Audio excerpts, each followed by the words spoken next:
लक्ष्मण का मरण 115वां पर्व कथा।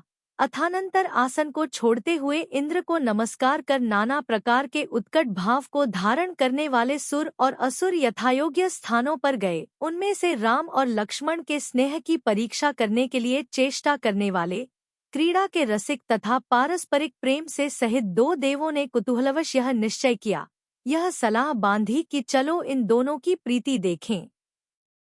जो उनके एक दिन के भी अदर्शन को सहन नहीं कर पाता है, ऐसा नारायण अपने अग्रज के मरण का समाचार पाकर देखें क्या चेष्टा करता है।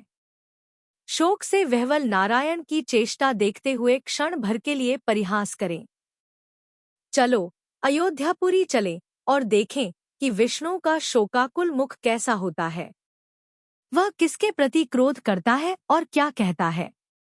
ऐसी सलाह कर रत्नचूल और मृगचूल नाम के दो दुराचारी देव अयोध्या की ओर चले। वहां जाकर उन्होंने राम के भवन में दिव्य माया से अंतःपुर की समस्त स्त्रियों के रुदन का शब्द कराया तथा ऐसी विक्रिया की कि द्वारपाल, मित्र, मंत्री, पुरोहित तथा आगे चलने वाले अन्य पुरुष नीचा मुख किए लक्ष्मण के पास गए और राम की मृत्यु का समाचार कहने लगे।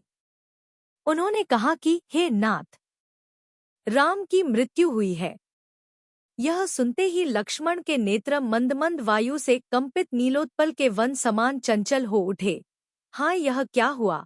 वे इस शब्द का आधा उच्चारण हो कर पाए थे कि उनका मन शून्य हो गया और वे अश्रु छोड़ने लगे। वन से ताड़ित हुए के समान वे स्वर्ण के खंभे से टिक गए और सिंहासन पर बैठे बैठे ही मिट्टी के पुतले की तरह निश्चेष्ट हो गए। उनके नेत्र यद्यपि बंद नहीं हुए थे तथापि उनका शरीर ज्यों का त्यों निश्चेष्ट हो गया। वे उस समय उस जीवित मनुष्य का रूप धारण कर रहे थे जिसका कि चित्त कहीं अन्यत्र लगा हुआ है। भाई की मृत्यु रूपी अग्नि से ताड़ित लक्ष्मण को निर्जीव देख दोनों देव बहुत व्याकुल हुए, परंतु वे जीवन देने में समर्थ नहीं हो सके। निश्चय ही इसकी इसी विधि से मृत्यु होनी होगी, ऐसा विचार कर विषाद और आश्चर्य से भरे हुए दोनों देव निष्प्रभ हो सौधर्म स्वर्ग चले गए। पश्चाताप रूपी अग्नि की ज्वाला से जिनका मन समस्त रूप से व्याप्त हो रहा था तथा जिनकी आत्मा अत्यंत निंदित थी, ऐसे वे दोनों देव स्वर्ग में कभी धैर्य को प्राप्त नहीं होते थे, अर्थात रात दिन पश्चाताप की ज्वाला में झुलसते रहते थे। सो ठीक ही है, क्योंकि बिना विचारे काम करने वाले नीच पापी मनुष्यों का किया कार्य उन्हें स्वयं संताप का कारण होता है। तदनंतर यह कार्य लक्ष्मण ने अपनी दिव्य माया से किया है।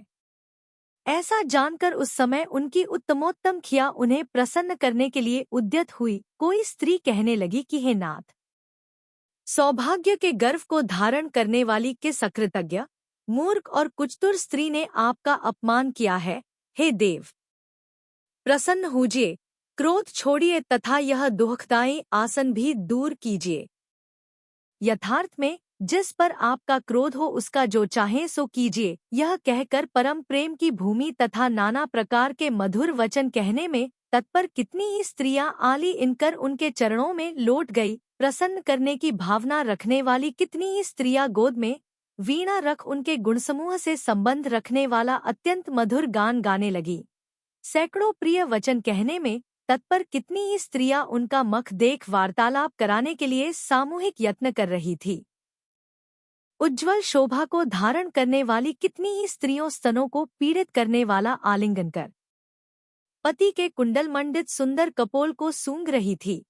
मधुर भाषण करने वाली कितनी ही स्त्रियां विकसित कमल के भीतरी भाग के समान सुंदर उनके पैर को कुछ ऊपर उठाकर सिर पर रख रही थी। बालमृगी के समान चंचल नेत्री को धारण करने वाली कितनी ही स्त्रियां उन्माद तथा विभ्रम के साथ छोड़े हुए कटाक्ष रूपी नील कमलों का सहरा बनाने के लिए ही मानो उद्यत थी। लंबी जमुहाई लेने वाली कितनी ही स्त्रियां उनके मुख की ओर दृष्टि डालकर धीरे धीरे अंगड़ाई ले रही थी और अंगुलियों की संधियां चटका रही थी। इस प्रकार चेष्टा करने वाली उन उत्तम स्त्रियों का सब यत्न चेतनारहित लक्ष्मण के विषय में निरर्थकपने को प्राप्त हो गया। गौतम स्वामी कहते हैं कि उस समय लक्ष्मण की 17,000 स्त्रियां मंद मंद वायु से कंपित नाना प्रकार के कमल वन की शोभा धारण कर रही थी तदनंतर जब लक्ष्मण उसी प्रकार स्थित रहे आए तब बड़ी कठिनाई से प्राप्त हुए संशय ने उन स्त्रियों के व्यग्र मन में अपना पैर रखा। मोह में पड़ी हुई वे भोली भाली स्त्रियां मन में ऐसा विचार करती हुई उनका स्पर्श कर रही थी कि संभव है हम लोगों ने इनके प्रति मन में कुछ खोटा विचार किया हो, कोई न कहने योग्य शब्द कहा हो, अथवा जिसका सुनना भी दुखदायी है, ऐसा कोई भाव किया हो। इंद्राणियों के समूह के समान चेष्टा और तेज को धारण करने वाली वे स्त्रियां उस समय शोक से ऐसी संतप्त हो गई कि उनकी सब सुंदरता समाप्त हो गई। अथानंतर अंतःपुरचारी प्रतिहारों के मुख से यह समाचार सुन मंत्रियों से घिरे राम घबराहट के साथ वहां आए। उस समय घबराए हुए लोगों ने देखा कि परम प्रामाणिक जनों से घिरे राम जल्दी जल्दी कदम बढ़ाते हुए अंतःपुर में प्रवेश कर रहे हैं।